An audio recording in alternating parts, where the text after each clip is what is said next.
of stakeholders and in all continents. This will be addressed by Dr. Kofi from ECOWAS.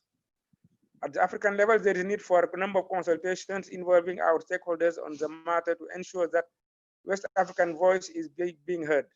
Even though the West African voice has been heard through my participation and that of Mary and Poncelet, through the input of NRIs at the global level. However, we need to pursue an African common position, hence the high value of Dr. Kofi's intervention on the matter today to lead input from West African IGF. Now, last minute, we had a 4 panel member before, but now we'll have only 3. Because Dr. Papagay, Police Commissioner, Director of the Regional Cybersecurity School, has a last minute empêchement. He just phoned me a few minutes ago and sent me an email. He's not feeling well. The second panelist will be, the first panelist will be Dr. Raphael Kofi, Acting General Director, Digital Economy at ECOWAS. He will deal with ECOWAS agenda on cybersecurity and the high-level panel on digital cooperation. Dr. Kofi is from Cote d'Ivoire, and he is dealing with ICT, digital economy post at the Economic Commission for West African State, where he leads the implementation of the ECOWAS cybersecurity agenda to strengthen member states' capabilities in responding better to cyber threats and the fight against cybercrime.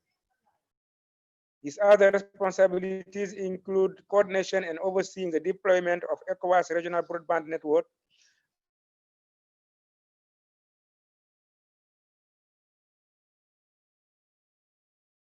as well as the establishment of a single liberalized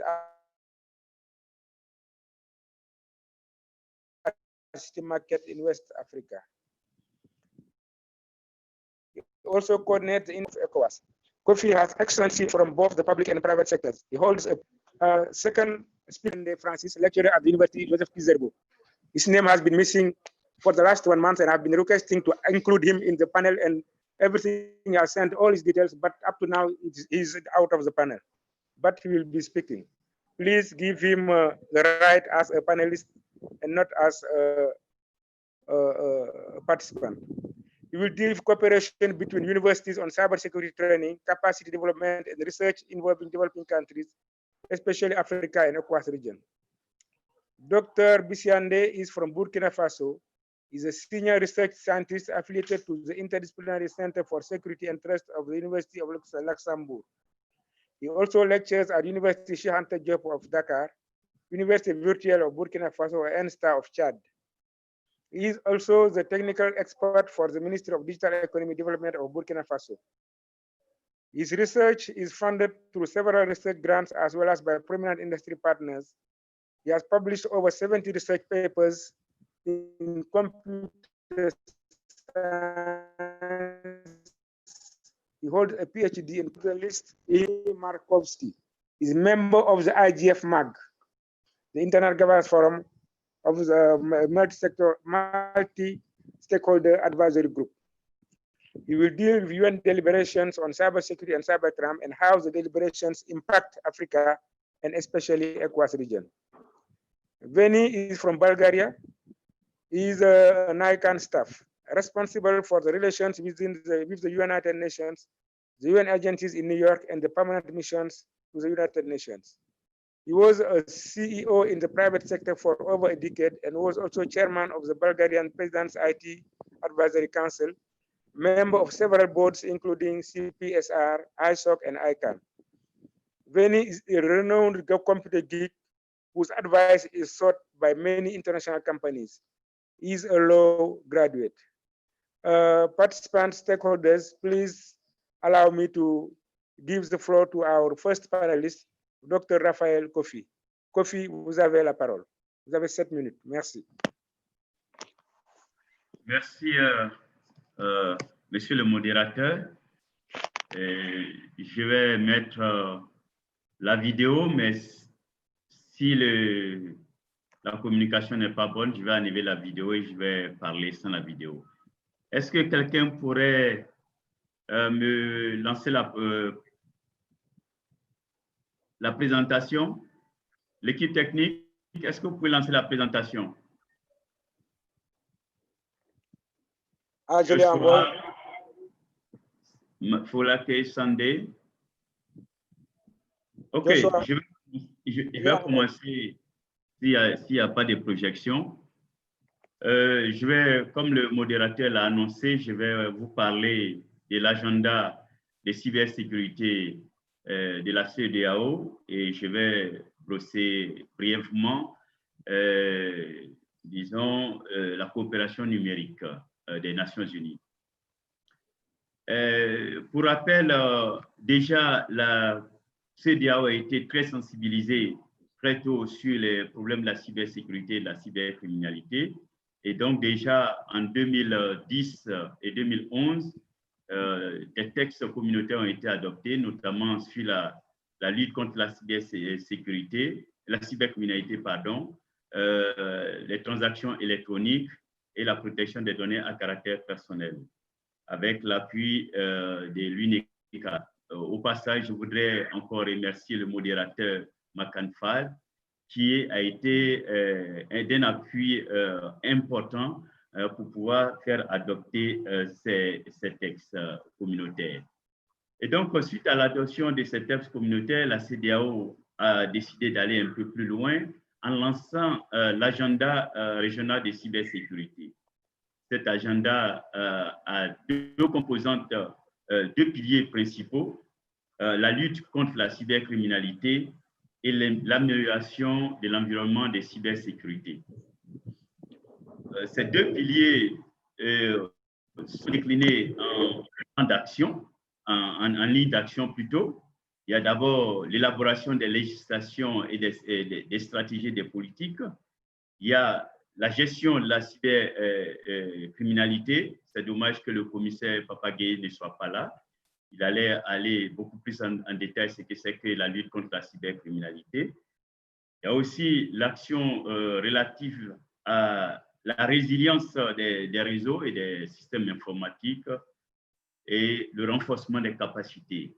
Le renforcement des capacités, c'est une ligne d'action très importante, que ce soit au niveau de la cybercriminalité ou de la cybersécurité. C'est très important parce qu'aujourd'hui, l'espace CEDEAO n'a pas une masse critique d'experts en termes de cybercriminalité et de cybersécurité. Et donc, nous voulons combler ces vides-là.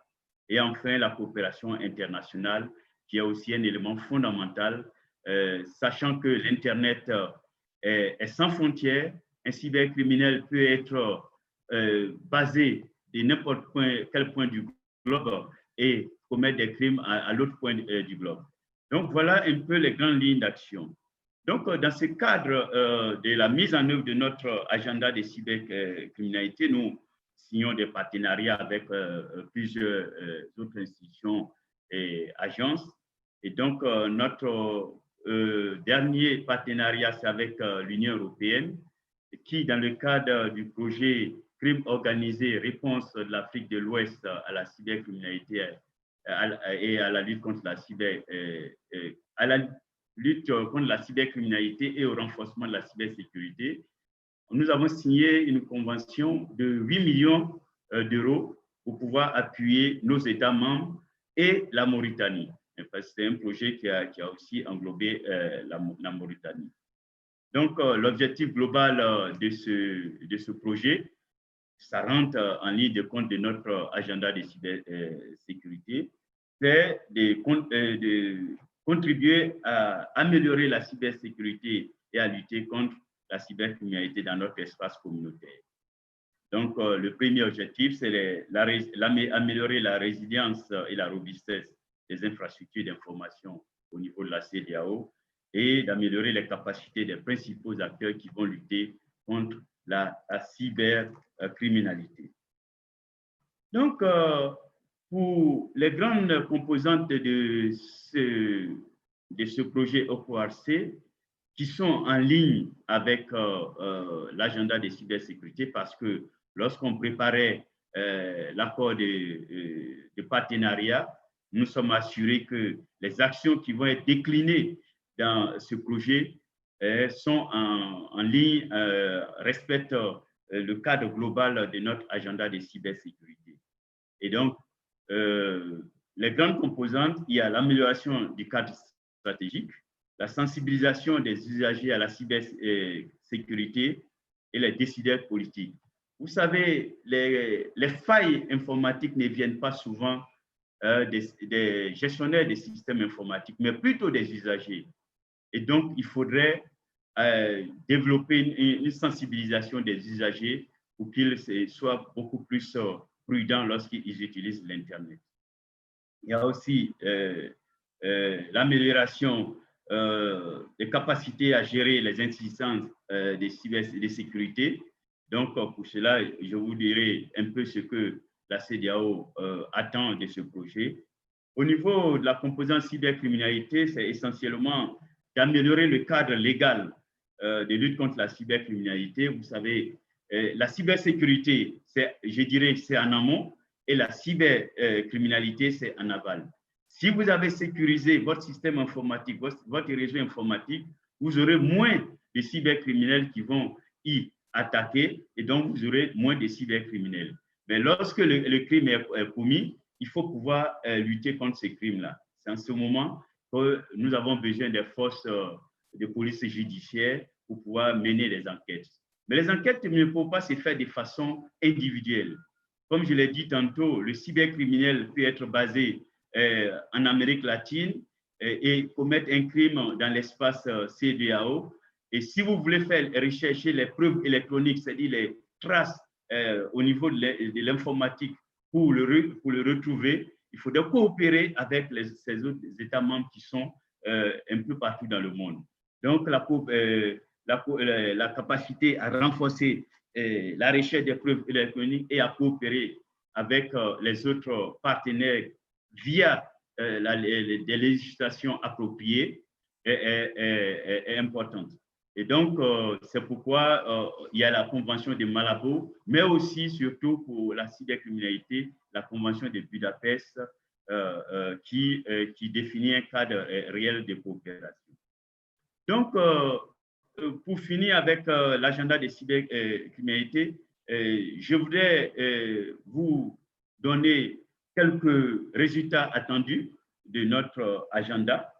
C'est à court et à moyen terme, bien sûr, c'est de doter tous les États membres d'un CSIRT, c'est-à-dire c'est les centres de veille. Et donc aujourd'hui, nous avons quelques pays qui ont des centres existants et à l'horizon 2021, nous allons appuyer tous les États membres à disposer d'un CSIRT pour pouvoir mieux gérer les incidents informatiques, pour mieux gérer les systèmes informatiques.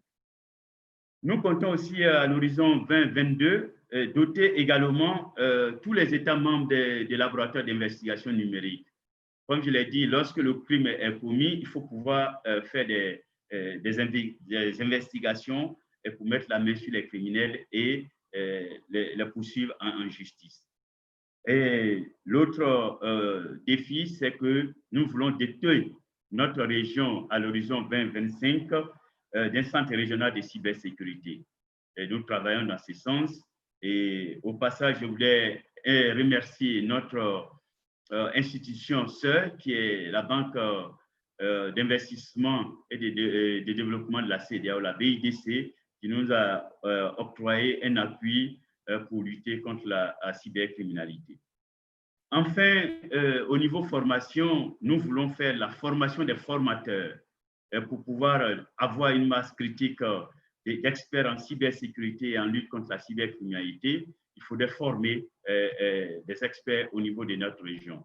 Donc, cela passe par la formation des formateurs parce que nous ne pouvons pas envoyer des dizaines et des centaines de personnes en formation à l'extérieur. Nous allons former un noyau de formateurs qui vont, au niveau de chaque État membre et même au niveau de la région, former d'autres experts.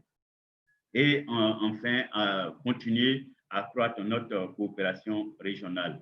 Nous le faisons déjà avec plusieurs partenaires, notamment le département d'État américain, la GFCE, qui est le Global Forum on Cyber Expertise, CAMP, qui est une structure pilotée par la Corée du Sud, le Conseil de l'Europe, qui nous appuie essentiellement en termes de renforcement des capacités. Et je profite de cette occasion solennelle pour les remercier. Au niveau de la coopération mondiale, ce que je voudrais dire, le modérateur l'a annoncé, au niveau mondial, je vais commencer par citer le secrétaire général des Nations Unies qui a dit « Nous avons la responsabilité collective de donner une direction à ces technologies, pas des TIC bien sûr, afin de maximiser les avantages et limiter les conséquences imprévues et les utilisations malveillantes. » Fin de citation. Tout le monde sait que les TIC de façon générale et Internet en particulier est d'un apport, disons, inqualifiable. Sans l'Internet, depuis le début de la COVID ou du COVID, ça dépend dans quelle partie du globe nous nous situons, nous arrivons à travailler. La preuve, nous travaillons, nous ne sommes pas physiquement présents dans une salle, mais nous travaillons, nous communiquons et nous continuons nos activités comme rien n'était. Malheureusement, beaucoup d'internautes utilisent à des fins, disons, nuisibles ces technologies. Donc, la citation du secrétaire général, c'est que nous travaillons ensemble, c'est que nous réfléchissons ensemble. Donc, il faut une approche holistique au problème de la responsabilité pour la maîtrise des technologies de l'information et de la communication, et en particulier de l'Internet. Donc, c'est dans ces cadres-là que, sur la base, je dirais, du groupe de haut niveau du secrétariat général des Nations Unies et des tables rondes qui ont suivi, il a été adopté une feuille de route avec 8 lignes d'action que je vais les énumérer. Je ne vais pas aller en détail, on pourra en discuter beaucoup plus tard, compte tenu du temps imparti. Donc, la première action, c'est d'atteindre la connectivité à l'horizon 2031, toute la connectivité totale. Ça veut dire que tout citoyen du globe devrait avoir accès à Internet à l'horizon 2030. C'est un défi, mais nous pouvons y arriver. Et les infrastructures se développent. Aujourd'hui, dans notre région, nous avons beaucoup de câbles sous-marins pour connecter notre zone au réseau mondial, 6 câbles sous-marins avec 26 points d'assainissement. C'est déjà un effort. Il faut maintenant interconnecter entièrement nos États membres et encourager les investisseurs privés à développer le large bande, aussi bien dans les villes, mais aussi dans les campagnes et dans les régions les plus isolées. Il faut promouvoir le bien public. Qu'est-ce que ça dit? Ça dit qu'il faut développer des logiciels qui seront grand public, qui pourront être utilisés. Il faut assurer l'inclusion numérique pour tous, y compris les plus vulnérables. L'année dernière, nous avons adopté une politique d'accessibilité des personnes handicapées. Et ça fait partie de l'inclusion numérique. Lorsque nous ne voulons pas que certains citoyens de notre communauté, certains citoyens du monde soient écartés disons, du développement numérique. C'est ensemble que nous pouvons réussir notre défi d'objectifs de développement durable. Il faudrait renforcer la capacité numérique, et ça, on ne dira jamais assez. Et sans les capacités nécessaires, nous ne pouvons pas réussir notre pari. Il y a aussi assurer les droits de l'homme au niveau du numérique. Ça veut dire que l'Internet doit être un droit humain. Et tout citoyen doit avoir accès à Internet, doit pouvoir l'exploiter comme il veut. Et doit pouvoir s'exprimer comme il veut. Bien sûr, tout en restant dans un cadre bien limité, parce que la liberté a quand même une certaine limite. Il faut assurer une direction mondiale de l'intelligence artificielle. Aujourd'hui, l'intelligence artificielle est en train de prendre de l'ampleur. Mais si nous ne prenons garde, en fin de compte, l'intelligence artificielle fera plus de mal que les cybercriminels qui sont en train de sévir sur la toile. Promouvoir la confiance et la sécurité.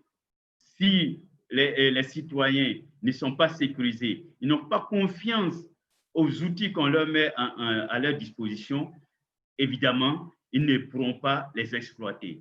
Si je veux aller faire une consultation en ligne et que je sais que mes données médicales, excusez-moi, mes données médicales seront piratées, évidemment, je ne vais pas faire une consultation en ligne. Alors que c'est important, hein, la e-santé est importante pour désenclaver nos zones parce que nous n'avons pas suffisamment de médecins et que les zones rurales peuvent participer aux soins médicaux à partir des grandes villes, à partir d'un médecin qui est à l'extérieur et qui va assister un infirmier, une sage-femme pour pouvoir mener un accouchement dans de bonnes conditions. Mais il faudrait que cela soit protégé. Et enfin, c'est le clou, c'est la coopération numérique. La coopération numérique, il faut toujours la mener parce que nous ne pouvons pas fonctionner en singleton. C'est seulement en coopérant, en unissant nos forces que nous pourrions réellement réussir ce pari disons, de transformation digitale aussi bien au niveau mondial qu'au niveau de notre sous-région. Donc, pour ce faire, le forum sur la gouvernance de l'Internet doit être renforcé pour réagir sur cette coopération numérique. Je voudrais m'arrêter là. Je pense que j'ai dû dépasser un peu mon temps, mais j'ai profité du fait que le commissaire Papagay n'est pas là pour gratter un peu quelques minutes. Je vous remercie. Merci beaucoup, Dr Kofi, de votre exposé.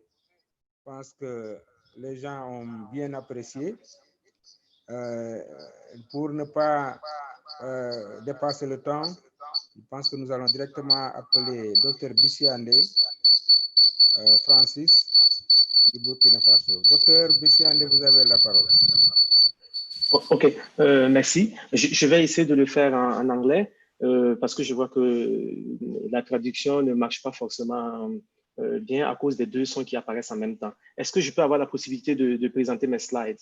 It's written host disabled attendee screen sharing. Can I just get permission to share? Joshua, can you put his slides, please?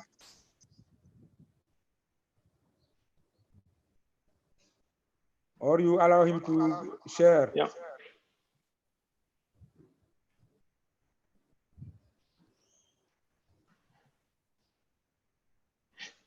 So I can just start by presenting myself. So I'm a lecturer at the University of Burkina Faso, but I'm also a professor actually affiliated with the University of Luxembourg. And part of these slides will explain why I'm actually at the University of Luxembourg. One of the reasons is exactly related to cooperation between university and industry, and between university and institutional I would say, organizations. So I think one of the things that we often fail to do very well in Africa is to take into account that the universities that we have today will actually reflect today what will be our society tomorrow. And I still don't have the sharing rights. I would have loved to present my slides instead of, but okay. Technical team, can you please?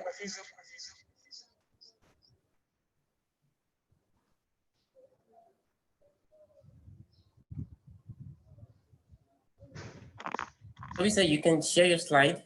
Yes, as I said, it's written host disabled attendee screen sharing. So.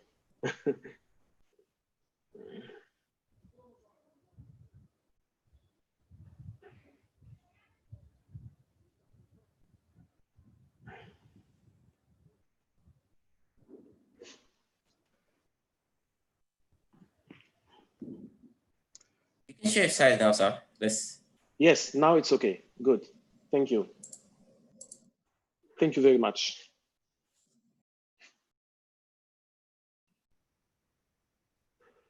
Okay, so I want to talk about university cooperation in cybersecurity, how we actually do teaching and research for building human capital at scale.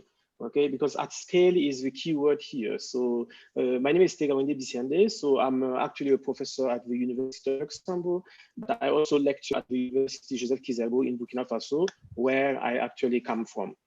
Okay, so basically, I have extended training and research experience in actually several layers of ICT.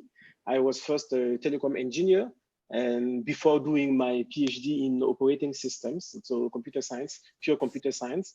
And after that, I did a lot of research on mobile security, both thanks to Luxembourg and Google grants.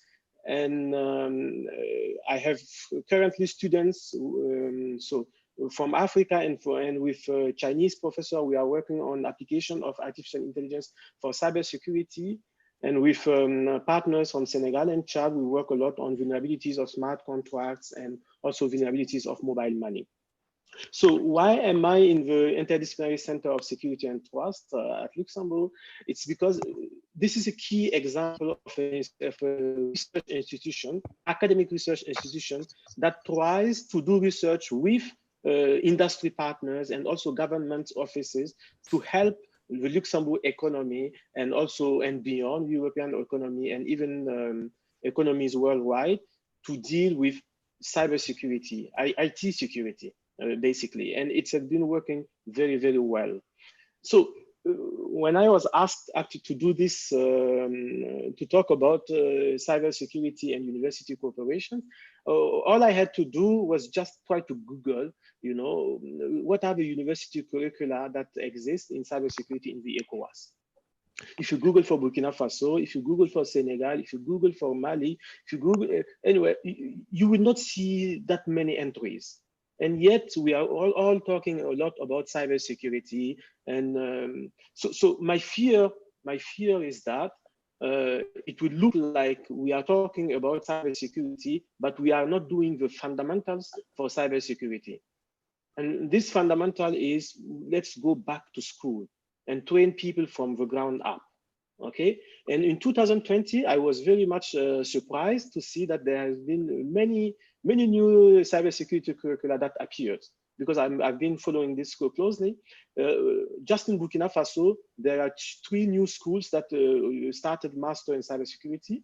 In Senegal, in cooperation with the University of Luxembourg, we opened one. In Chad, the same. And I also saw that there are 2 in Ghana that opened last year and this year. So I'm very much happy. The problem that I'm wondering, and because I discussed with people from there, is where are the teachers? Who are the professors to teach in the cybersecurity curricula? So this is a big problem that we need to solve. And so why is it important that we do university cooperation? It's because we don't have enough capacity. I mean, capacity to train the trainers, as the previous speaker said, we need to train the trainers. And so for that, we need to mutualize capacities. So we need to have a joint effort, because alone we cannot do much. But if we join efforts in the ECOWAS, we can go faster with respect to the rest of the world, because the rest of the world is working on cybersecurity. And although today, you know, computer science is the same everywhere, and cybercrime doesn't have borders, we have our own realities, and our research and teaching should be grounded on our own realities. And this is very much important. So that's why I got engaged in a big project, in a 5-year project that just started. We want to train in the next 5 years 10 cybersecurity professors for West Africa. Okay, and this initiative is due to the fact that we cannot keep sending people in Europe to train them to become professors. Generally, they don't come back, and also this does not scale. So we need to boost this quickly. Okay, we will train the professors, and professors will train batches of students. This will also, during these 5 years, we will also have the opportunity to do co-supervision, meaning that even professors currently in other fields of computer science in West Africa can actually try to change the topic by helping professors from the West in co-supervision. Okay, this is very much interesting. This project has already started. We have 2 PhD students who already started this year on the pipe. They should be on the market for West Africa in 3 years. And by the end of the 5 years, we will get the 10 professors that we need. Currently, if you count, at least in French-speaking countries, we cannot count 10 professors. So this will have a leapfrog effect that we will have 10 professors in cybersecurity in the next 5 years. The next initiative that I also found very interesting is the one that tries to link up virtual universities. If you take Chad and Burkina Faso, have just launched a master in cybersecurity actually in the Sahel. This is very nice because it's an online master degree in cybersecurity, a joint effort between 2 universities from 2 different countries across the Sahel. And this can actually be very good for the West. Okay, so I would like to stop here because I'm more expecting that we have a lot of questions about what to do. And I'm also calling for ECOWAS agency and the previous panelist, Dr. Kofi, to not forget universities. In whatever you are doing, just remember that tomorrow's societies will look like our universities today. So in capacity building, it's good to have some one-shot training and these kind of things, but it will be even great if we can build from the ground up. You know, go to universities and try to train batch of people who understand, you know, how to solve cybersecurity issues. And this will be actually a great contribution. And we look forward to doing this with all of you and with everyone who is interested in capacity building at scale. Thank you very much. Thank you, Dr. Bisiande. Now we will give the floor to Vince. Vince Markovsky. Vince, are you available? I hope so. Welcome. Can you hear me? Okay. Thank you. I was already presented. I'm the ICANN's Vice President for UN Engagement. I'm based in New York City, in the United States, and I'm originally from Bulgaria. And I have been working for ICANN in this capacity in the last 5 years. And first of all, thank you for the invitation. It's a fascinating group of people and a great initiative of the West African IGF and being on the MAG, on the multi-stakeholder advisory group of the IGF. I've seen the activity of many people from the region within the broader discussions on internet governance. What we are doing, what ICANN is doing at the United Nations with regards to cybersecurity and cybercrime, this is mainly monitoring the discussions that are taking place at the United Nations. And this year, there are 3 separate cyber-related processes underway at the United Nations General Assembly. There is the group of governmental experts, there is the open-ended working group on cybersecurity, and then there is the open-ended ad hoc committee of experts, which will start its work next month. The first 2 groups are working in the field of cybersecurity. The last group is going to be drafting a new cybercrime convention. Those 3 groups are working in parallel. This is a unique situation. Usually the United Nations have had in the past only 1 group, the group of governmental experts. And this year there are 3. What we are trying to do as ICANN is we do briefings for the UN diplomats, and we do briefings bringing technical experts who are talking to the diplomats about the way the internet is working, what the ICANN's role. In some ways, we call this like an educational outreach effort. We want to make sure that when the diplomats are going to discuss issues related to cybersecurity, cybercrime behind closed doors, they would have the knowledge, and if and also they will know that we are in town, and they can always give us a call, and we can provide neutral technical expertise when needed. I was asked initially if I can focus a little bit more on the West African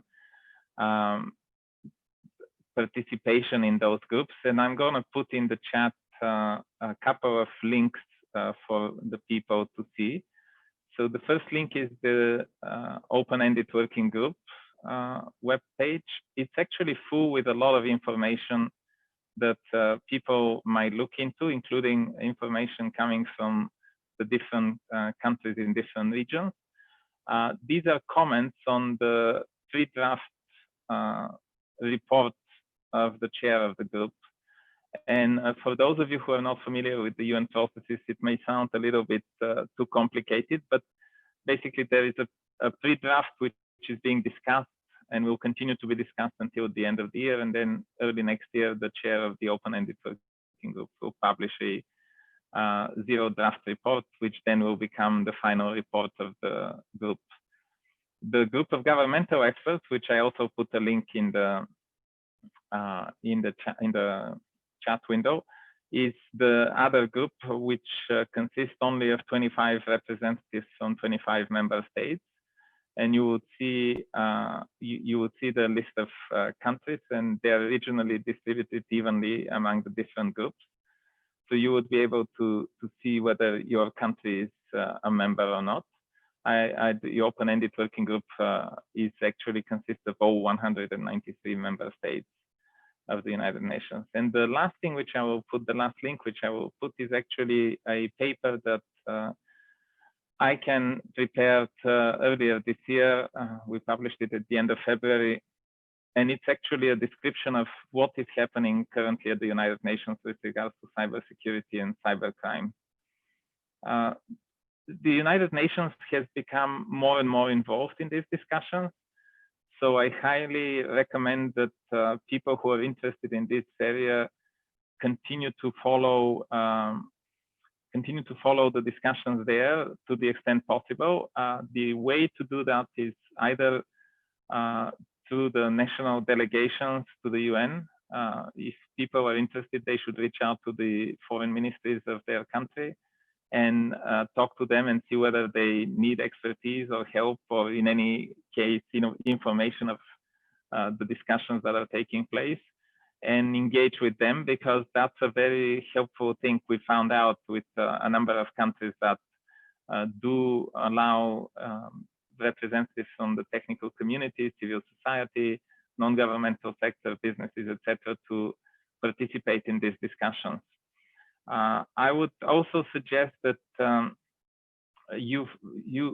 people who are interested follow the deliberations, which sometimes are taking place online. Like the Open-Ended Working Group had several public sessions which were transmitted webcast on the United Nations TV.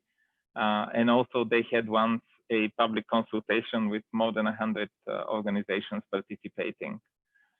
Why is it important that people are following what's happening at the UN? Well, the UN has a tendency to discuss issues that are relevant for all countries, and they do that from the perspective, obviously, of member states.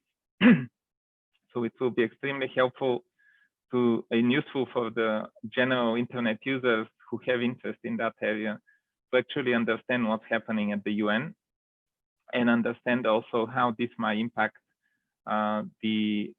what's happening and how the internet is developing in their own countries. Needless to say, but still, the UN General Assembly resolutions and discussions, they don't have binding power, but many countries do take them into consideration when they're drafting their national legislation. So having said that, I would leave, we would be more than happy if there are questions to answer them. Again, we are happy that we were invited to participate, and I know that my colleague Pierre Danginou spoke yesterday at the West African IGF. So if you have any questions, I'm happy to answer.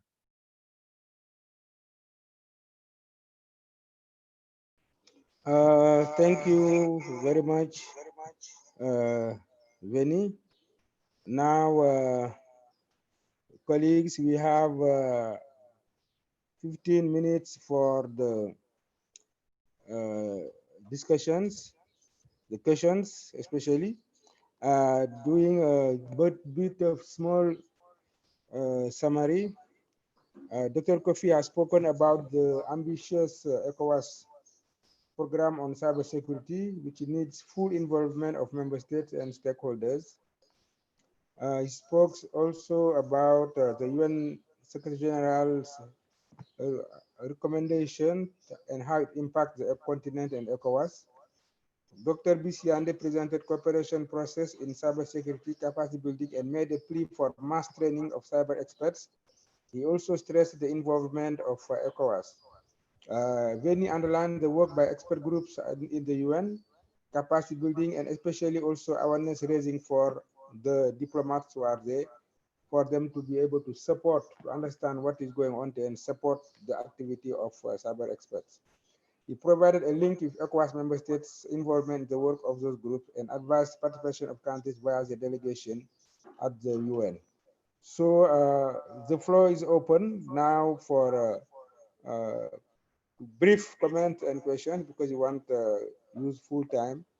Please be brief and concise to enable us to move forward. The floor is open. Falake, please assist me in directing this question. Thank you.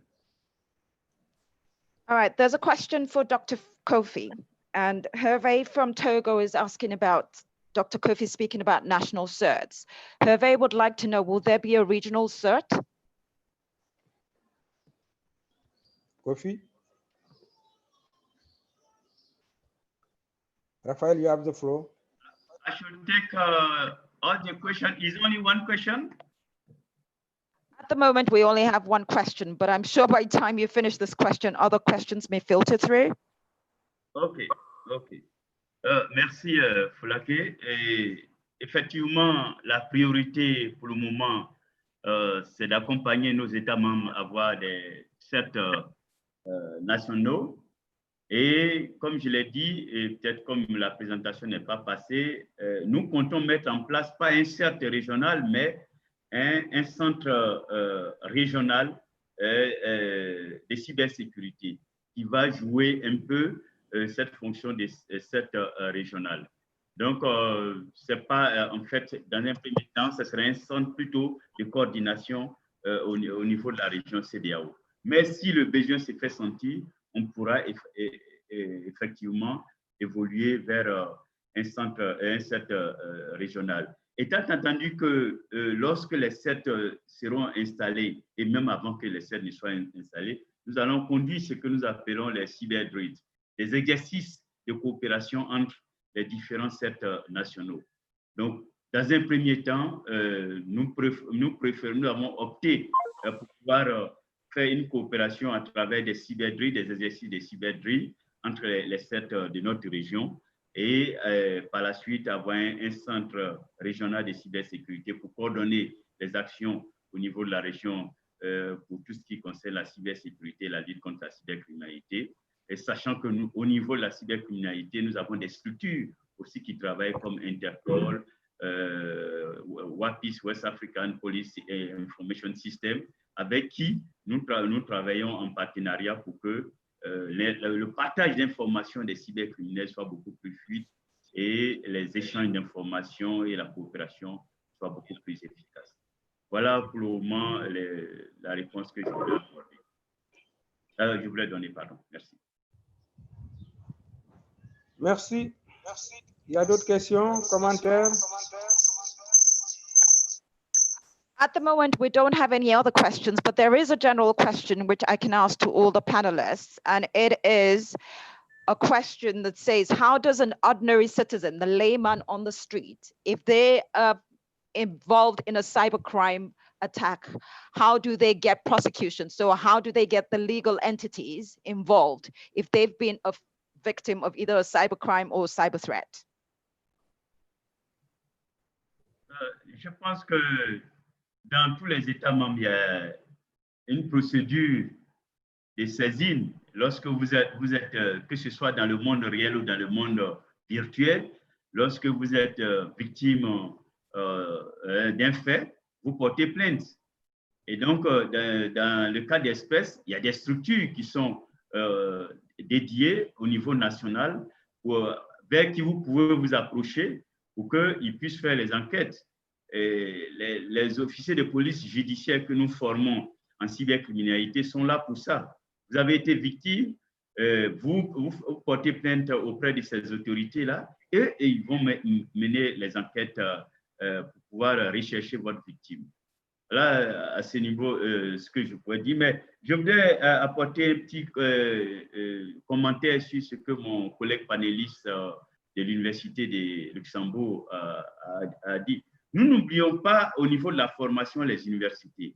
La preuve, nous sommes en train d'identifier au niveau de la région quelles sont les structures qui pourraient éventuellement nous accompagner dans la formation des formateurs.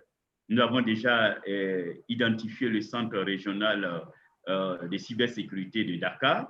Le commissaire Pape Gay, s'il avait été là, il aurait parlé sûrement un peu de ces centres-là, où nous avons conduit déjà une formation pour les officiers de police judiciaire au mois de novembre 2019. Donc, nous n'écartons pas les universitaires et c'est une question de coopération. Quand on parle de coopération, c'est la coopération au niveau national de toutes les entités avant de passer au niveau régional et au niveau mondial. Ça veut dire que chaque entité au niveau national doit jouer sa partition pour que nous unissions nos forces pour pouvoir lutter efficacement contre la cybercriminalité. Et s'il y a des propositions d'une université, la CEDEAO est prête à l'analyser et pourquoi pas à leur donner des possibilités pour former certains formateurs dans le cadre de la cybersécurité, de la lutte contre la cybercriminalité. Merci. Merci. Docteur Bissiandé, vous avez un mot à ajouter? Oui, donc, je ne sais pas s'il faut le faire en anglais ou en français, mais je vais répondre en français. Je suis très satisfait et très heureux d'entendre ce que Dr Kofi vient de dire. Je veux juste apporter une petite nuance, en fait, donc, au fait que, par exemple, les collaborations que vous menez pour la formation des formateurs au niveau, par exemple, donc, de l'école donc à Dakar, avec pour la police judiciaire, en fait, n'est pas tout à fait ce à quoi je pensais. Ce à quoi je pensais, c'est quelque chose de beaucoup plus massif que les experts de police judiciaire. Je pense aux étudiants qui commencent en première année, aux étudiants qui, vraiment, dans nos universités, nous avons des milliers, en fait. Et si on met des curricula sur la cybersécurité, ce serait intéressant. Il ne faut pas aussi oublier que c'est là nos viviers. Je prends par exemple une université comme l'université Cheikh Anta Diop ou l'université Joseph Kizerbo. On a des universités à 70 000 étudiants. Donc, j'imagine en fait ce que c'est que ce vivier-là, si on arrivait à introduire donc des petits curricula, donc d'awareness en fait donc de cybersécurité ou de techniques donc de gestion de cybersécurité, on serait en train d'infuser, j'allais dire, la capacité directement à la base, plutôt que d'avoir des officiers de police judiciaire ou d'autres officiers plus tard qui vont revenir à l'école. C'est dans ce sens que je disais que ce serait bien. Par exemple, en Europe, c'est ce qu'ils sont en train de faire. Aujourd'hui, on prend n'importe quel étudiant en Europe, aux États-Unis, à l'université, dès les premières années, on leur donne en fait le minimum déjà pour pouvoir survivre dans ce monde digital-là. Et donc, c'est cette awareness-là qui, dans 5 ans, dans 10 ans, va faire que toute la société est un peu plus aware. Ça, c'est pour cette partie. Pour la deuxième partie, for the question that was asked, about what to do if a layman actually is actually victim of some cybercrime. True, you should report the cybercrime so that the police can take action. But I would think that the first thing to do is to report it so that your fellow man actually doesn't, fall under the same crime.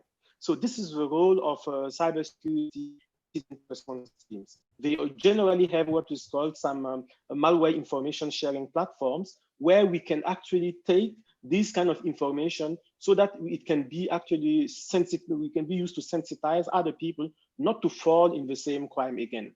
So there is the issue of punishing, but there is also the issue of helping to prevent that such a crime actually, you know, reach out to many people and becomes beyond control. Yeah. All right, McCann, we have one more question, and also keeping an eye on the time. So may I please suggest, after I read out this question, the panelists answer the questions, and please start giving their closing remarks so we can get ready for the next session, please. So the question is there a mechanism? The question is there a mechanism in the ECOWAS region where universities meet to compare notes on cybersecurity, develop strategies to combat cybercrime in the region for ECOWAS, and how can member states implement such strategies?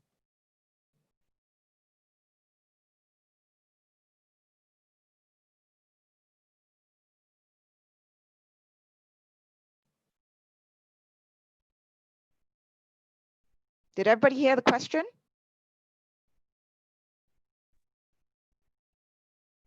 OK, je vais essayer de répondre à cette question qui est un peu liée à la question de M. Tegawande. Bon, j'avais donné l'exemple de l'école régionale de cybersécurité, la formation des polices, des officiers de police judiciaire, mais ce n'est pas la seule école ou la seule formation qui est dispensée. Et si nous prenons l'espace CEDEAO, l'UIT a reconnu par exemple les ATIC, École supérieure des technologies de l'information et de la communication de Côte d'Ivoire, comme un centre d'excellence en cybersécurité. Donc, il donne des formations en cybersécurité. Au niveau de chaque État membre, je pense que, disons, ce que je pourrais dire, c'est que des formations sont en train de se mettre en place progressivement. Au départ, les enseignants ne s'intéressaient pas, et je voudrais profiter pour lancer un appel à un enseignant comme vous, qui est non seulement basé en Europe, mais travaille aussi avec des universités africaines. Pourquoi ne pas, en tant que les diasporas, essayer de créer un certain noyau d'experts en cybersécurité ou même en cybercriminalité, et que vous allez partager votre curricula de cybersécurité, de cybercriminalité dans nos différentes universités. On choisit une université par pays et qui vont vraiment donner des cours en cybersécurité et en cybercriminalité. Je pense que c'est votre contribution au développement de notre espace communautaire. La CEDEAO est très ouverte à échanger les bonnes pratiques, les bonnes expériences avec le monde occidental et pourquoi pas ses propres fils qui sont en Occident. Merci. Au niveau de la question proprement dite,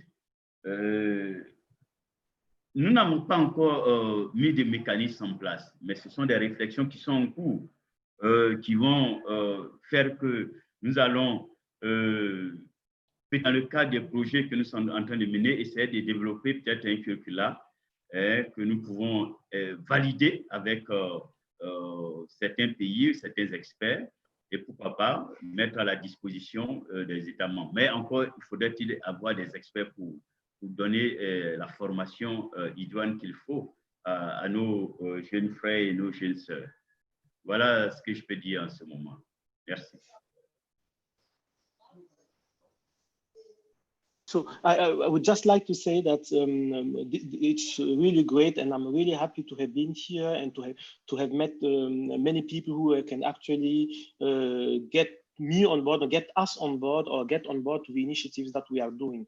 And we have such an initiative actually that you just mentioned about building up some standard curricula that can be deployed on the go in many universities. We have tried already in Senegal, we have done in Burkina Faso and in Chad, and I hope we can do it with the support of CEDEAO. We can make it even stronger.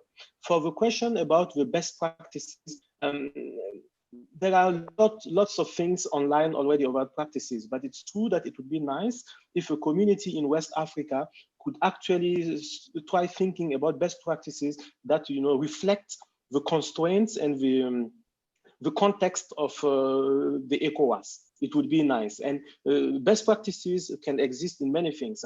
There is obviously cybercrime, but there are also best practices on how to train for cybersecurity, or how to train, for forensics for cybercrime. These kind of things. It would be nice if such an initiative, would exist. Potentially, it may exist. I'm not aware of any, publicly, known. Thank you.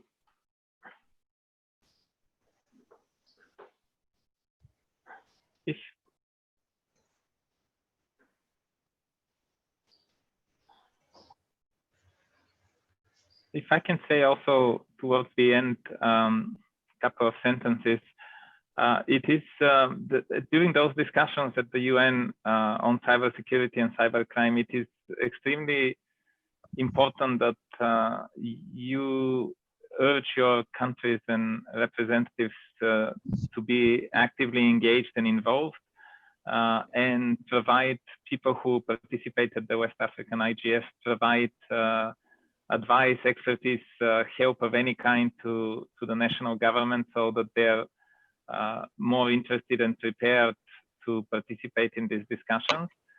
Because if the internet users, if the professionals, the experts, the university professors, and what I'm hearing is amazing what you're doing, are involved, then the diplomats will be better informed, and they will be able to participate in these discussions with better knowledge and fuller knowledge of the way the internet is running, and taking into considerations the West African perspective.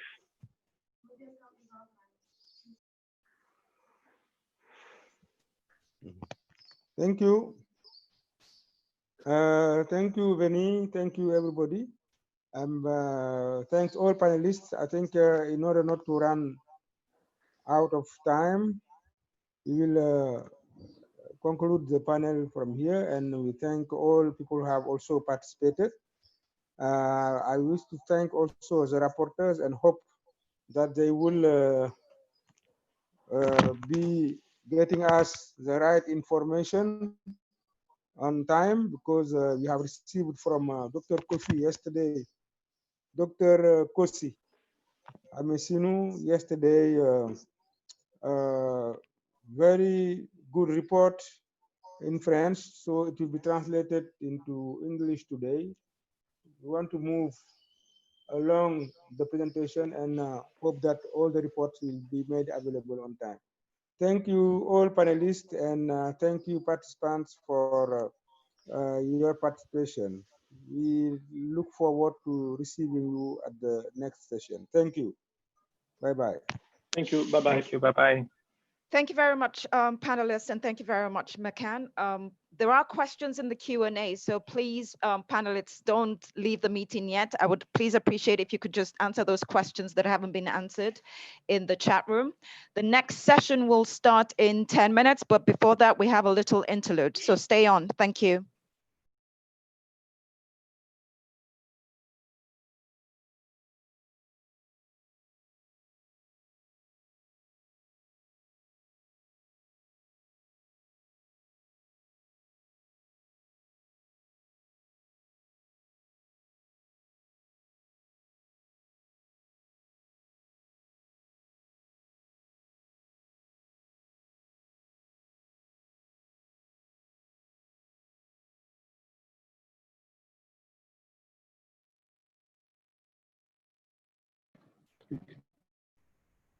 Good morning from Ghana, and I'm Albert Maybe the fondest memory of Ghana is when Asante missed the last minute of that could have made Ghana the first ever African country to qualify for a World Cup semi-final, a game that was captured by the Red.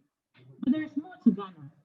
Today, we treat you to sound, sight, culture, food, and a connection with our people. But relax and enjoy.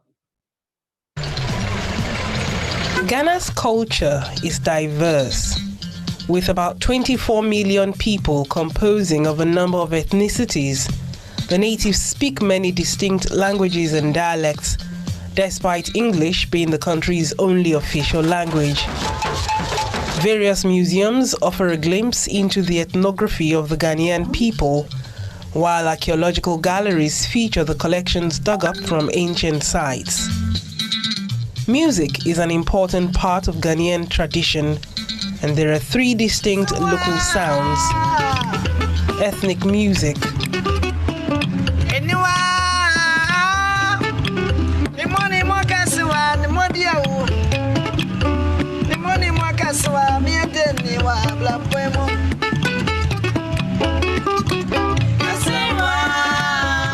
high life music,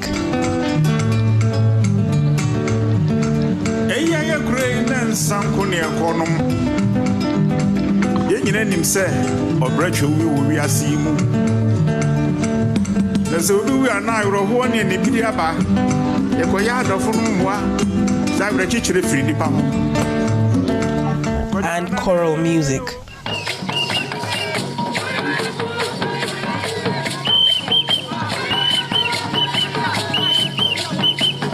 Most amazing about all of Ghana's beautiful culture is its beads. From birth to death, all play a significant role. In Ashanti and Krobo cultures, mothers present waist beads to their daughters to mark their coming of age. Once she reaches sexual maturity, larger beads or bells may be added. This is so that when a woman walks, the beads jiggle and produce a sound to inform potential suitors of her availability. During the deeper ceremonies in the Krobo, when a girl comes of age, she is customarily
beautiful history.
Our names need a lot.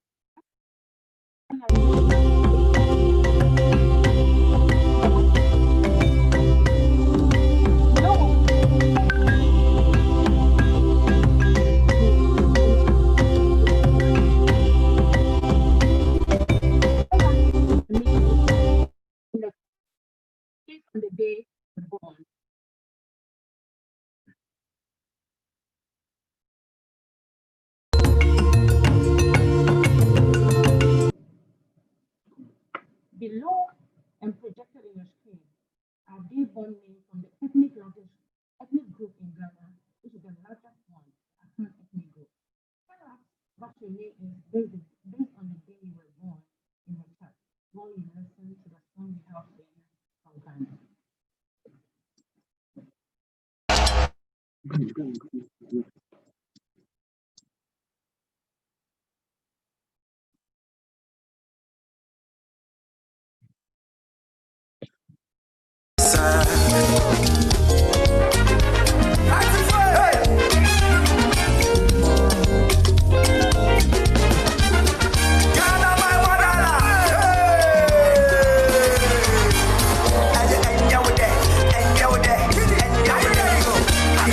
I smile too much. I'm way too hot. I'm too spirited. I'm cool tempered. They say my dance is silly, yo. My girls are hips, yo. I love my soccer. All my ladies taste like sugar. I'm made in Ghana. I'm made in Ghana. I'm made in Ghana. I'm made in Ghana. You can take me to London. I'm made in Ghana. You can take me to Lagos, but I'm made in Ghana. I'm made in Ghana. I'm made in Ghana.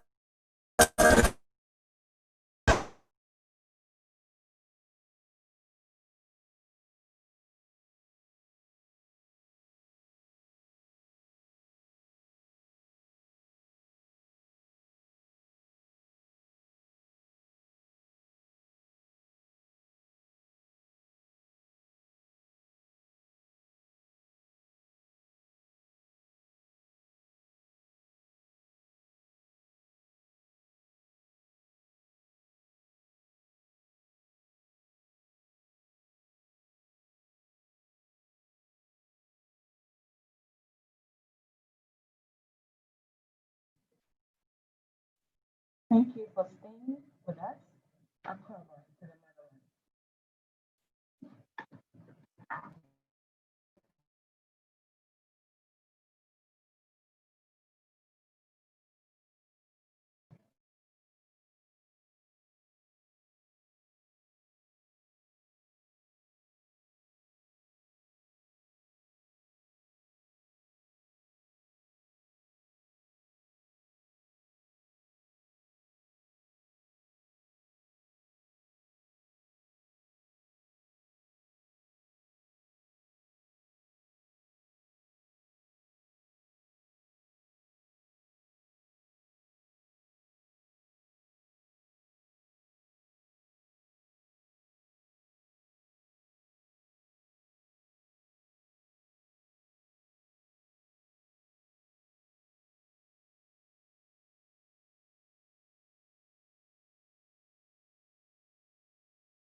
Good morning, good afternoon, wherever you are, and welcome back. The next session is going to be a session on human rights issues in the COVID-19 pandemic. The moderator for this session is Dr. Alioune Badara Traoré. He is a member of the Regulatory Council in charge of ICT from Mali. Monsieur Traoré, vous avez la parole.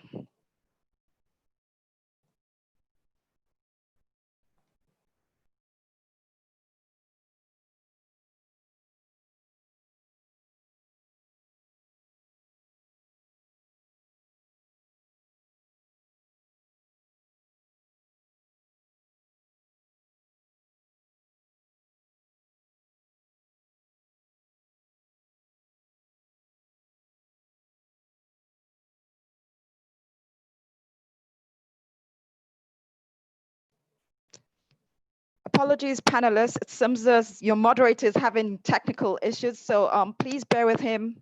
Well, hopefully he can connect in another minute or two.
Vous m'entendez?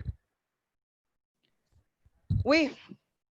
Bonjour, Ok. Monsieur Traoré. Oui, bonjour. Désolé, hein, j'étais sur le lien, mais apparemment, ce n'était pas le bon lien. Pourtant, j'écoutais les autres réunions. Bonjour à tout le monde. Donc, cette session va être dédiée au problème des droits humains dans la pandémie du COVID-19. Elle s'occupera notamment des réponses à la COVID-19, notamment en tenant compte des objectifs de développement numéro 3 et numéro 4. Donc, je rappelle les objectifs, je rappelle ces objectifs. L'objectif numéro 3 est libellé de cette manière, permettre à tous de vivre en bonne santé et promouvoir le bien-être de tous à tous les âges. On sait qu'actuellement, le monde est en proie à une crise sanitaire mondiale sans précédent, c'est-à-dire le COVID-19, et qui provoque de grandes souffrances, déstabilise les économies, bouleverse la vie des milliards de personnes. Avant la pandémie, des progrès avaient été accomplis pour améliorer la santé des millions de personnes. Donc maintenant, avec cette urgence sanitaire, le COVID-19 représente effectivement un risque pour toute l'humanité. Et l'objectif numéro 4 est libellé de telle manière, assurer l'accès à tous à une éducation de qualité sur un pied d'égalité et promouvoir les possibilités d'apprentissage tout au long de la vie. On sait que l'éducation favorise la mobilité socio-économique et constitue un moyen d'échapper à la pauvreté. En 2020, donc, on sait que alors que la pandémie s'est déclarée et se propageait à travers le monde, la majorité des pays a imposé la fermeture temporaire des écoles, plus de 91% selon les chiffres des Nations Unies. On sait également qu'actuellement, l'UNESCO est en train de faire beaucoup d'efforts pour essayer de corriger cette situation. Je ne vais pas développer ces thèmes car nous avons des panélistes. Le premier panéliste, donc, c'est M. Mbenga Seya, qui est directeur exécutif du Paradise Initiative, une entreprise sociale panafricaine qui travaille sur l'inclusion numérique et les droits numériques à travers ses bureaux au Cameroun, au Ghana, au Kenya, au Nigeria, etc. Donc, il est également membre non résident du Digital Civil Society de l'Hab de l'Université de Stanford. Son expérience l'a conduit à plus de 35 pays et il est ingénieur de formation. Notre deuxième panéliste, notre deuxième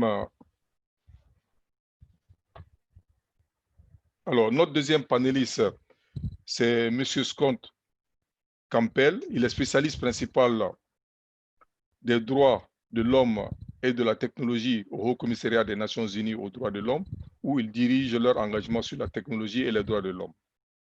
Auparavant, il a été chef de la section Afrique pour les droits de l'homme des Nations Unies et je dirais qu'il parle beaucoup de langues africaines, notamment le lingala, le swahili, etc.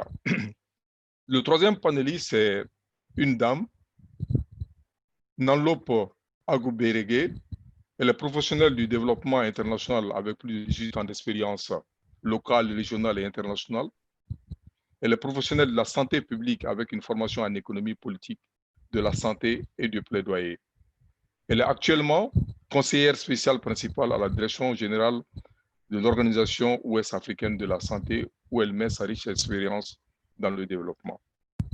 Donc, sans plus tarder, je vais passer la parole aux panélistes. Je vais donc demander au premier panéliste, M.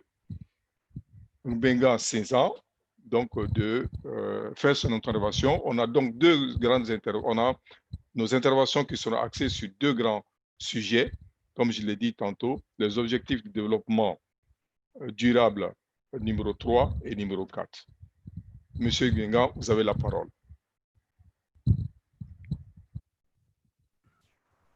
Thank you very much for having me. And I am glad that the conversation for the West Africa Internet Governance Forum continues, even though the conditions are not the best. I mean, many of us are at home with kids, trying to get them through school. But I think this also speaks to the major challenge of the time. You know, we're talking about human rights and we're talking about the current pandemic. And I want to say, you know, three very quick things. Number one is the need to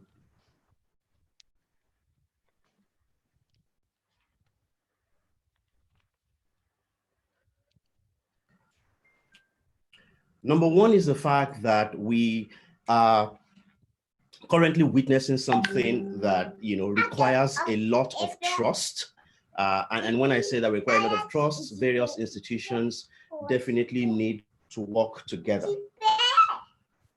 You know, so we're facing a global health pandemic, and at this time, governments, civil society, academia, you know, we should all be working together to fight this common enemy. But unfortunately, one other thing that we have seen is that at this particular time, we also have a few situations where, you know, data, of course, is being collected and it's not, you know, being used in such a way that it respects rights, privacy rights. We do know nobody wants to deny the opportunity for health service providers to be able to solve problems, especially the problems of the pandemic. But unfortunately, at the same time, it should not be an opportunity for us to then do. So I'll give very simple examples. Example is around data collection. So when we do collect data collection has to have a purpose. It has to be used for the purpose that is being taken for. And thirdly, if for any reason that data is abused, the person whose data is misused should have an opportunity to seek redress. What we have seen, I mean, in our Worker Paradigm Initiative, what we're seeing across many African countries is a scenario where, unfortunately, we have many countries that are collecting data on opposition members, are using the opportunity of a pandemic to also create a second problem, which is, of course, a human rights problem. We've had scenarios where, you know, people have been picked up because they've asked questions. And I should use a very, you know, present example from Zimbabwe. You know, a journalist in Zimbabwe is asking questions about the pandemic, about how money is being spent. And just, you know, 2 days ago to today, we've had a scenario where, you know, journalist has been arrested. Not only has been, you know, he been arrested, he's being charged under many guises. And unfortunately, which brings me to my second point, you know, on human rights. Unfortunately, we're a continent that has, you know, many laws that are not exactly very friendly. And when I say not exactly very friendly, I mean that many of our laws present an unfortunate situation where the focus to solve problems, but the focus is to seek control and gain control and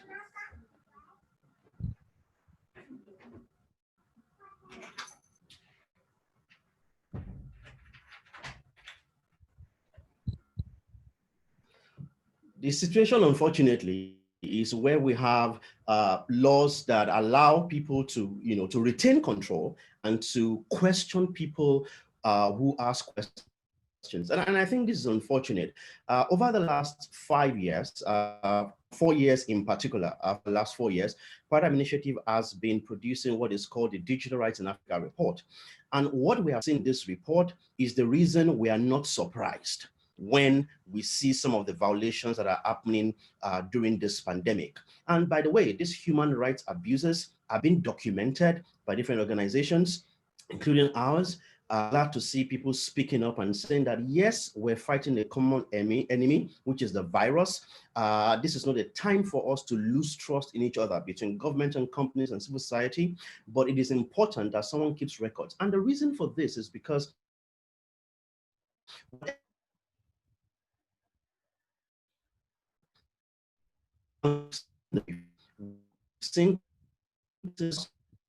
things in the name of national security, and they become the new normal, where people's private conversations are being monitored, either because they are popular or because they are people of interest.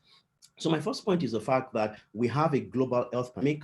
It should not also be a time when we create a second wave of data pandemic.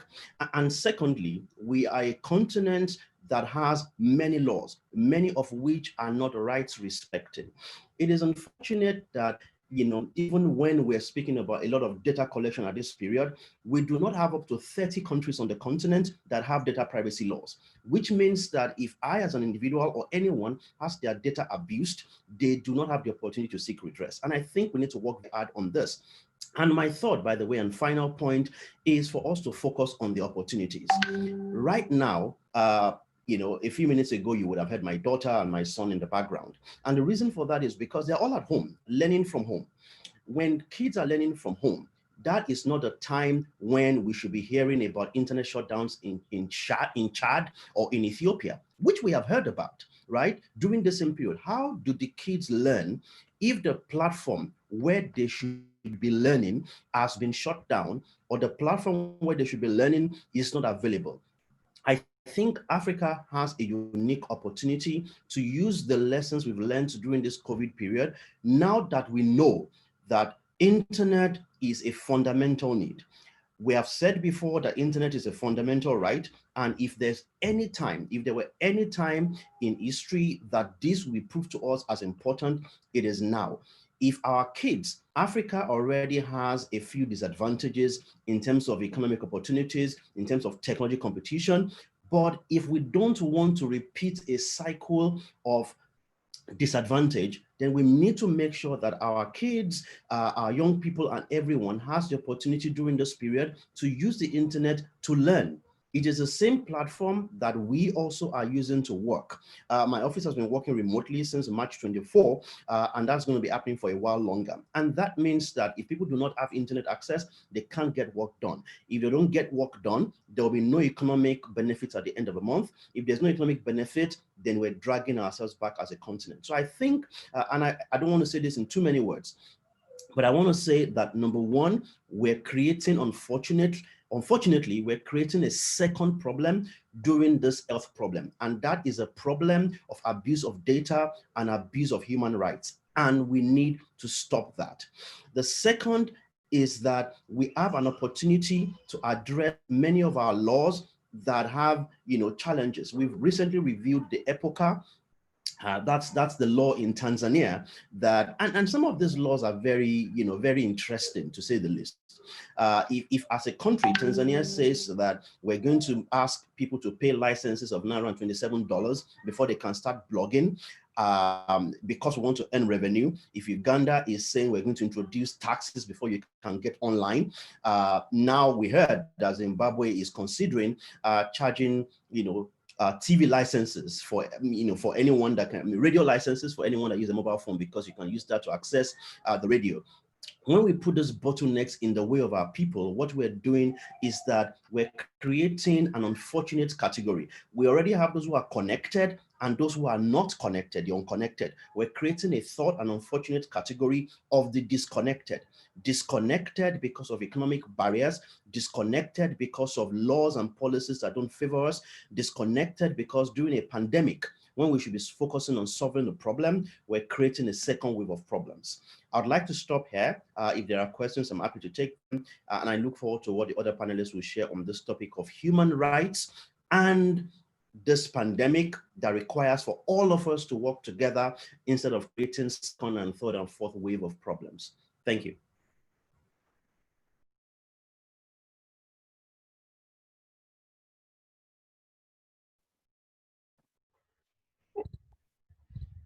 Oui, merci beaucoup, Monsieur Ngenga. Donc, vous avez notamment parlé beaucoup de la confiance qui devrait être créée afin d'utiliser à bon escient toutes les informations qui sont collectées durant la pandémie. Donc, vous avez notamment exprimé votre inquiétude par rapport à l'utilisation de toutes ces données pour pouvoir servir plutôt les gouvernants c'est-à-dire mieux traquer les opposants, etc. Cependant, vous pensez qu'il faudra peut-être tirer les leçons de cette pandémie pour comprendre que l'Internet est un outil qui pourra être mieux utilisé pour le développement. Vous avez parlé notamment de vos enfants qui sont actuellement en train d'apprendre à l'école. Donc, je vous remercie énormément pour votre intervention. Sans plus tarder, je passerai la parole à M. Scott également pour son intervention. Merci. Merci beaucoup, docteur. Est-ce que vous m'entendez? Oui, moi je vous entends. J'espère que tout le monde vous entend. Moi aussi. Alors, bonjour à tout le monde. Thank you, and thank you very much for including me in this very important forum. As Dr. Traore mentioned, my name is Scott Campbell. I work for the United Nations Human Rights Office, currently based in New York, and I lead our work on digital technology and human rights. It's very much a pleasure for me to be here this morning with my colleague, Sonfrenda Gbenga. As I've spent much of my career living and working in Africa. So thank you sincerely for having me. I work very closely with the United Nations Office of the Secretary General, with the Office of the Special Advisor to the Secretary General on Digital Cooperation and across the UN system. And so I thought I would try to bring in that perspective and that of the UN Human Rights Office into the discussion. We work very closely with civil society organizations around the globe, also directly with tech companies and with governments, and in particular on follow-up to the Secretary General's high-level panel report on digital cooperation and the recent roadmap that the Secretary General has launched to implement the recommendations of this report. But I'll touch on those points later. I just wanted to say a few words about the question of a human right to the internet before touching on some of the human rights relations with SDG 3 and digital technologies.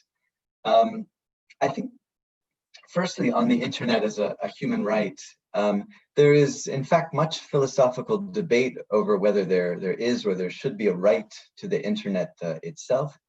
I think rather than diving into this debate or trying to resolve it, I think what's important for us to consider is, while there's no specific basis in international human rights law for a human right to the internet per se, what's very clear is the fulfillment of so many human rights.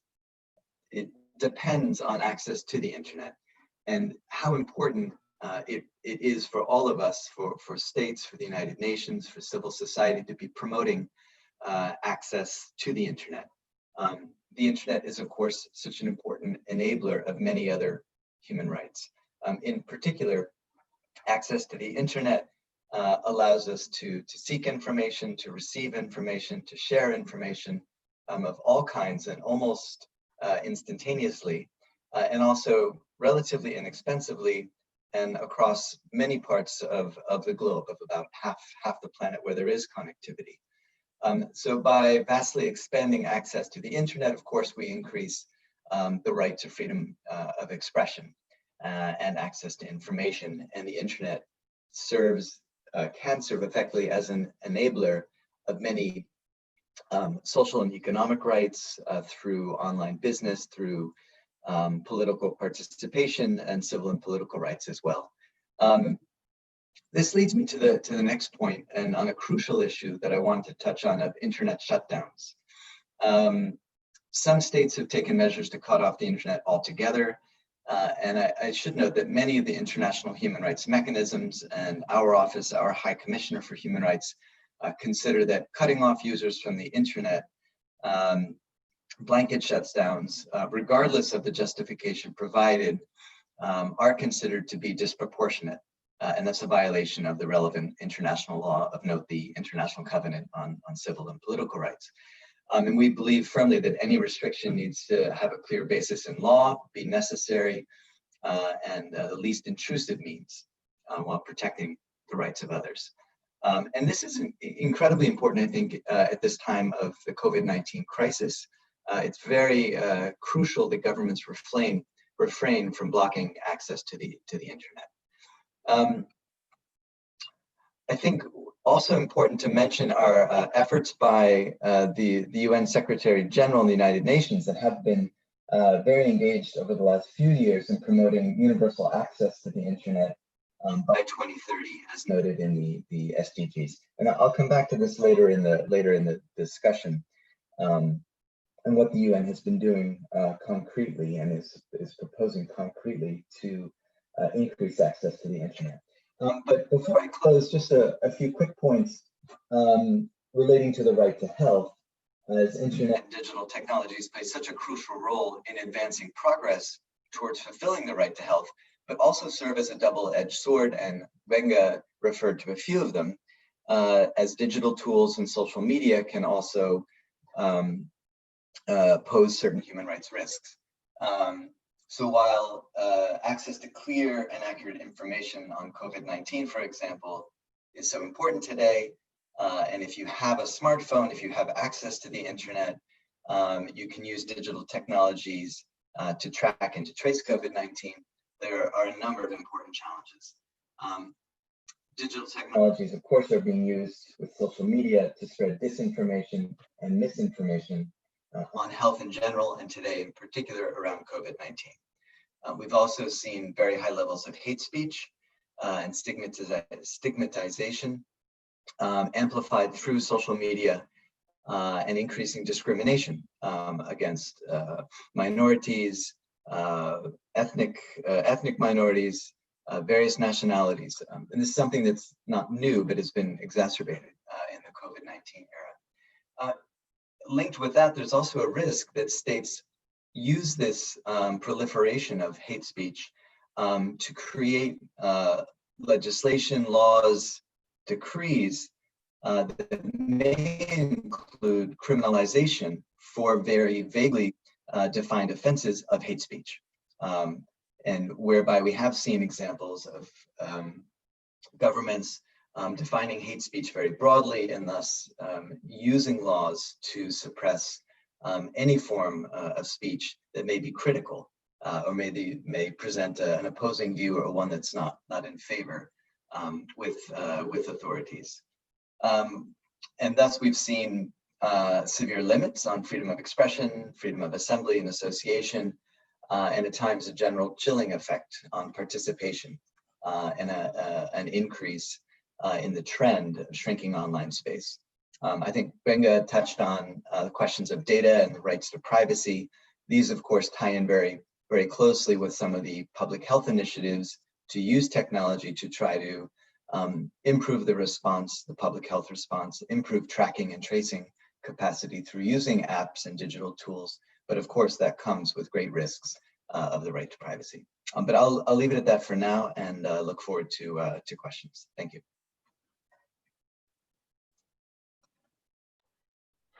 Merci beaucoup, M. Scott, pour votre intervention. Je profite de l'occasion pour dire en passage que le canal français ne fonctionne pas. Donc, peut-être il faudra voir la partie technique. J'ai notamment noté que vous pensez qu'il faut profiter justement du Covid-19 pour augmenter les capacités de l'Internet dans les différents pays, l'accessibilité à l'Internet, afin de mieux gérer les conséquences possibles de cette pandémie. Et vous avez également noté la stigmatisation du Covid-19, donc qui pourra aussi être évitée par une information assez correcte, et utiliser donc les TIC pour mieux gérer toutes les problématiques liées donc aux objectifs de développement, utiliser justement l'Internet et la connectivité pour pouvoir mieux répondre à ce besoin-là des populations. Je vous remercie énormément, et donc je pense qu'il y aura certainement des questions auxquelles on fera un retour. Je demanderai donc à Madame Naplo Agubéré donc de faire son intervention. Merci.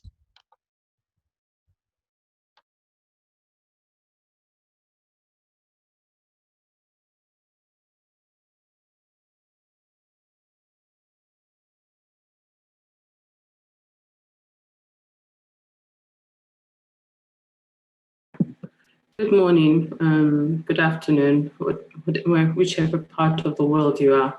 I'm Nanlo Obureke. I'm the Senior Special Advisor to the DG WAHO. I've been with WAHO for the last this is my 8th month. I'll be talking still on the subject, but I'll come from the perspective of what we've done. I'll start by talking about the impact on SDG and looking at the benefits or the importance of IT when we come to delivering and ensuring on health access for all. And then I'll talk about education. But before I begin, I think there's some certain words that come to mind. Most of my career has been in international development, like I've been introduced. And a lot of that has been using human rights-based approaches to deliver interventions, and also even in the framing of whatever policies, looking at those policies through the lens of human rights and also even in terms of implementation, whether at the health, whichever sector, but of course, mostly on health sector. So most of the examples and what I'll be talking about will be mostly on SDG 3 and also linked to SDG 4. The words that come to mind include, when we talk about human rights, you talk about inclusion, we talk about equity, equality, issues of gender, discrimination, which Scott has also touched on, and the same thing the other speaker, Benga, has also mentioned. There's also issues of entitlement, legislation, policy, but more importantly, it's about voice, it's about power, it's about the agency of people. And I think that those are very critical words that we should bear in mind when we talk about human rights. All the SDGs has already been, are all underpinned by human rights. They are all looked at through the lens of, through a human rights lens, and especially driving the leave no one behind agenda. And I would say that at the end of the day, it's about digging deeply into our humanity and essentially talking about, our inherent rights as all human beings, whether it is with information technology or even more importantly, our rights to health and education. I think secondly, the other thing I'll highlight is that when we talk about human rights, what came to mind will be the Human Development Indices, and there are 3 major dimensions to it. So one is, of course, related to health, the other is to education, and of course, the other is also has to do with standard of living. But for the purposes of this discussion, we're looking at SDG 3 and SDG 4. But I think health has been defined and health has been established as a human rights issue. And of course, with looking at health through an integrated health approach has been, it's actually on the front burner now, but it's something we've worked on for a long time. And I'm sure even I think Scott touched on that as well. But it's important to just reflect a little more and realize that when we talk about human rights, it's linked, of course, to reducing poverty in our own region. And that's where the question of context comes in. So we talked about policies, we've talked about what some of those policies could either be enabling or disenabling, depending on how they are framed and how they are also applied, depending across the African continent and in our different countries. And so when we talk about health as a fundamental human right, it's inherently already enshrined in Article 25, of course, of the Universal Declaration on Human Rights. And these are issues and these are questions that are raised. And with the pandemic, it has, of course, put in barriers, not only with the pandemic, but also recognizing what the impact of the pandemic has led to. Some of the measures, the non-pharmaceutical measures that have been put in place, the lockdown, what that meant, and the ripple effect it has had to have more children, to have children at home, to be educated at home for those who are privileged. But then it also has exposed the already weak systems that we have and exacerbated the already existing challenges that we have. Touches more on talking about having secure access to data to make sure that access to health services are affordable, that even for contact tracing, for example, when we talk about COVID, those are some of the ways in which internet has been very useful, especially in responding to for the COVID-19 response. But then there are two sides of a coin. On the one hand, we're talking about accessibility, which has been there even before the pandemic as one area that we've been pushing, and looking at all the vulnerable and marginalized groups who do not have access, and how do we widen, expand the reach and ensure that even those who usually wouldn't even have access to some of these internet facilities have access. Now, for health access, there are other platforms and digital solutions that exist that have been used so far to be able to promote and ensure that people are able to access services, quality health services.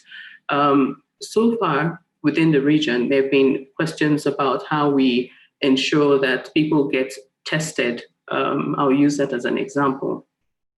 So, of course, the internet, the mobile applications have been used. We've talked about risk communication and behavior change communication. So IT is very relevant there. And so integrating this and using new technologies that are innovative are very, very useful in that regard. And therefore, it throws up the question of how do we deal with those gaps that I had mentioned earlier, where the larger population do not have access to health services. Talk more of even dealing with having access at a cost usually to IT services.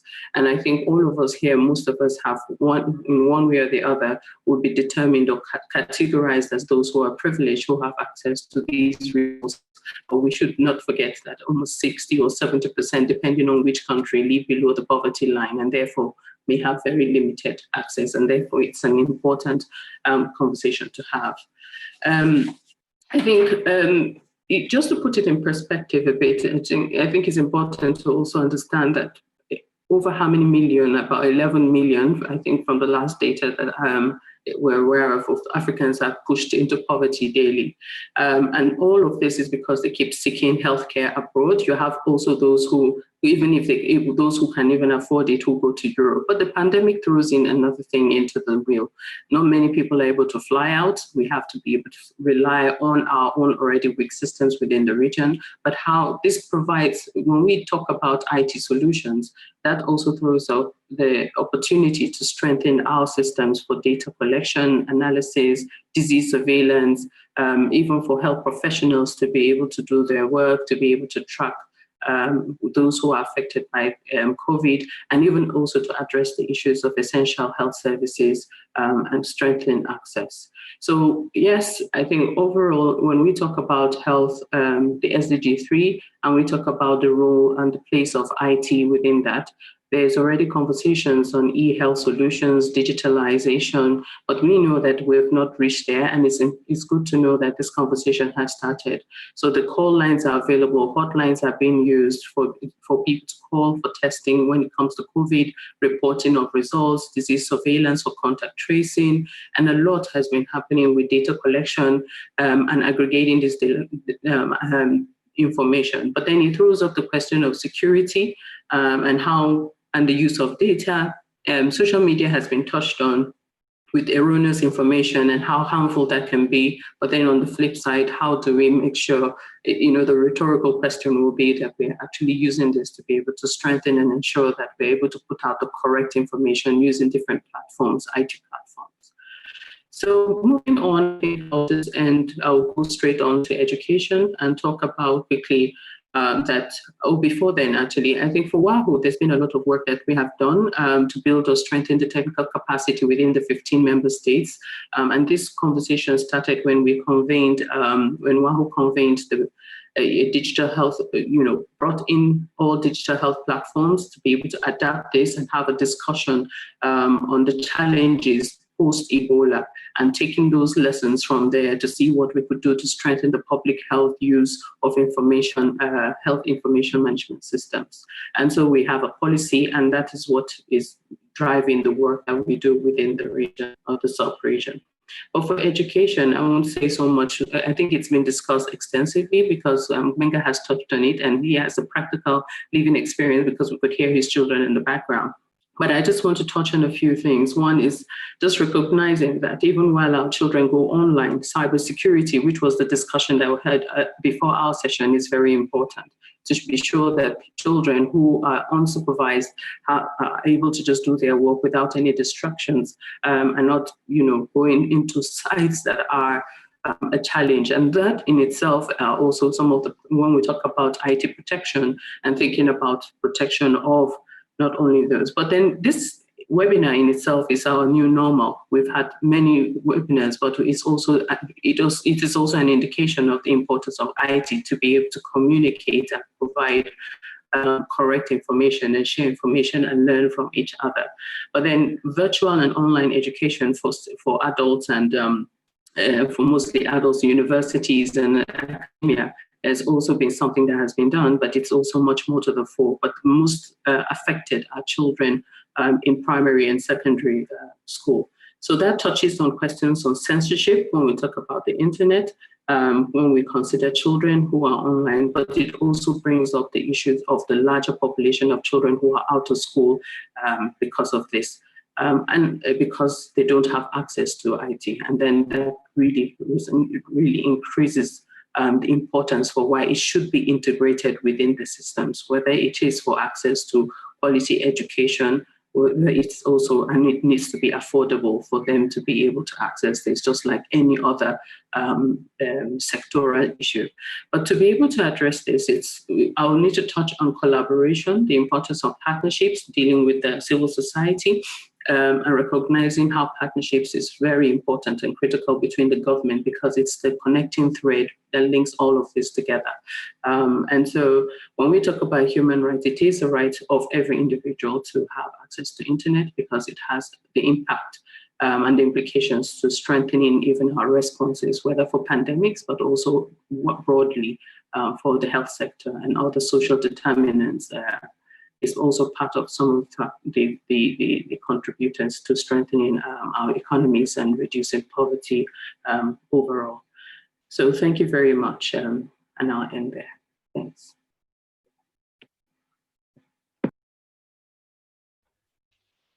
Bien, je vous remercie beaucoup, madame, pour votre exposé. Donc, évidemment, vous avez parlé des systèmes de santé, l'inclusion, d'équité, de loi, des droits, etc.